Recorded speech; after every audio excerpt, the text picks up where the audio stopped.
Parent Tutorial 4, Lesson 33. This is Book 3 of Music Makers at the Keyboard. Parents, make sure that you have planned enough time in their day so that they can practice at least 5 days this week. And it really needs to be at least 20 minutes at that piano. Now that's the least. So if they're zooming through this in less than 20 minutes, either they know the piece is really, really, really well, or they're playing too fast, or they're not really going deeper into it. So they may need to do it again, so I'm going to show you how this works.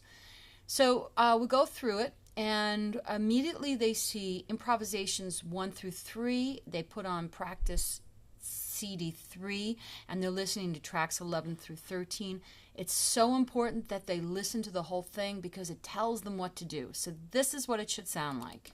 Improvisation 1 in D major, using 1 and 5/7 chords. So what that means is that they're going to be using the chord tones. So this is a 1 chord in D major. They're composed of Do, Mi, and So. And when we put them together, we call it a 1 chord. The 5/7 chord has a T, a Fa, and a So. And when they put that together, they get a 5/7 chord. Now, just between you and me, and I've told them, but they've probably forgotten, Re is also a member of the 5/7 chord, and we call that a chord tone as well. So there's actually 4 notes, but I'm just pleased if they get these. So here's the 1 chord tones and the 5/7 chord tones with a possible Re. Now when they're improvising, they're only going to use those chord tones. They're not going to be playing the chord. They're going to be creating a melody based on the chord tones. So let's go on. I will improvise on a chord and leave time for you to improvise on the same chord. I will improvise on the 1 chord, improvising in the right hand. Now, there's going to be 2 measures, and in the second measure, that's when they improvise. You'll see me do it.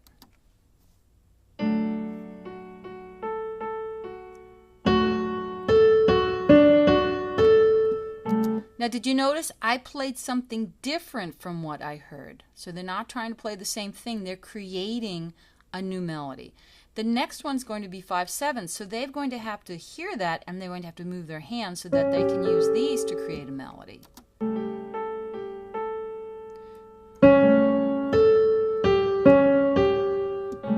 Again, they hear a chord, and they have to come back with the same chord tones.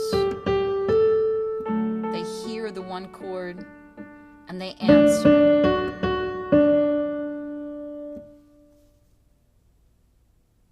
Number 2, Improvisation here it 2 comes. in D major, using 1 and 5/7 chords. Same idea.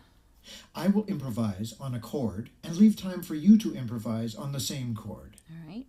This time, I will play in triple meter and start with the 1 chord. So this time it's going to be 2 measures of their melody, and we're going to answer with 2 measures back.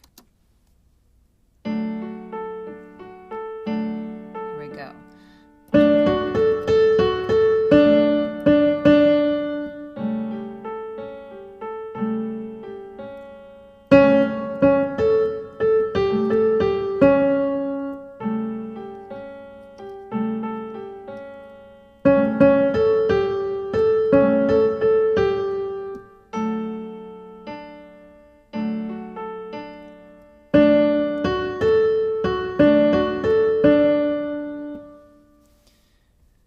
Okay, so now they've improvised in duple and triple. Improvisation 3 in D major, using 1 and 5/7 chords.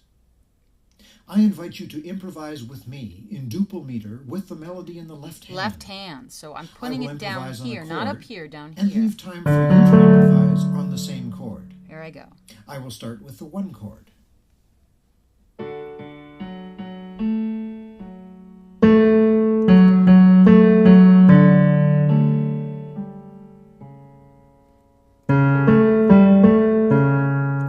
So I'm going to stop there because I think hopefully you figured out what's happening here. And that's really, it takes 3 minutes to do that. And if they did it every day, they're going to be really good at it when they come to the next class. The next thing they're doing their scales. This is a review. They do one hand, they do the other.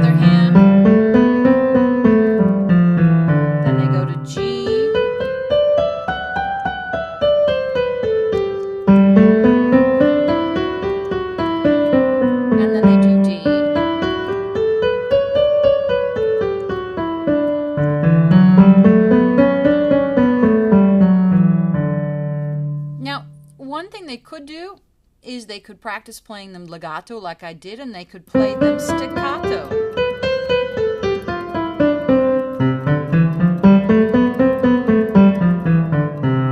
Because the next piece that they're working on, Deb Kahora, which is a familiar piece, the whole purpose of learning this piece is so that they are using staccato and legato in their playing.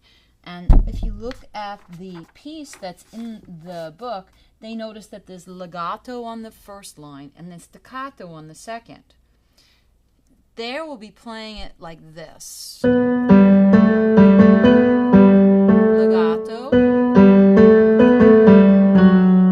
Then right hand, staccato. Left hand.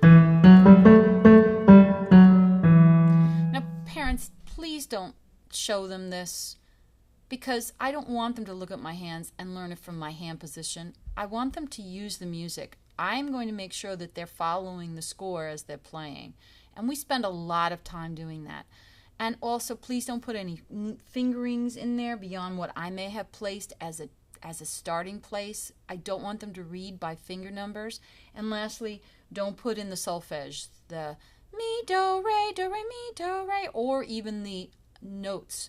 These are all things that we don't want them to get used to having in there, and so we don't want to start that habit now. It is okay for them to struggle. You know, nothing worth doing is ever easy, and I know where this is going, so let them work on this. This is where the 20 minutes they're going to be working on this to make this sound good. It will take less and less time as the week progresses, so they may not be able to fill 20 minutes with this. The next piece is Billy Billy by ear. They've been playing it last week. They're adding chords. And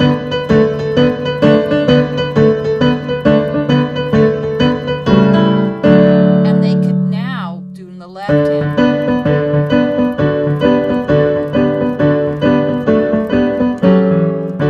Yeah, I messed up a little, but you know, that's what happens.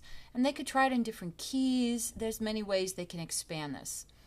Now they have to go into their book too and find a favorite piece to play. It could be a by-ear piece or a piece that is written down. There's so many wonderful pieces in there that I'm sure they didn't get to. So now is a chance for them to go back and bring back a piece that they maybe never practiced. See the Pony, the theme of Mozart, the Shoemakers, dance. There's a whole bunch of nice pieces in the book. They just need to play through them, and they could play through all of them. That alone could fill in that 20 minutes, and that is good review.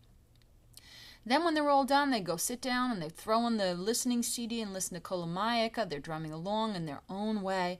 And then they take out the triple rhythm cards, the green cards, and they follow tracks 7 through 10, just following the instructions. And they do have the right cards. They should have cards 1, 2, 3, 4, 5, 6, 7, and 8, which we handed out in class. Finally, they do the question and answer composition on page 12, and here it is. Basically, it's the same thing that they did with improvising, but this time they're writing down their answer rather than just playing it. They have to use chord tones, and they're showing you the chord tones up here. So this is a 1 chord, and they use those chord tones here. Yes, they need to add rhythm. Yes, they need to be readable. So, you know, this is important. I want to see how they draw it. Same for here and here and here. This should not take long. Okay, that's the homework and the home music making this week. I hope you enjoy the week.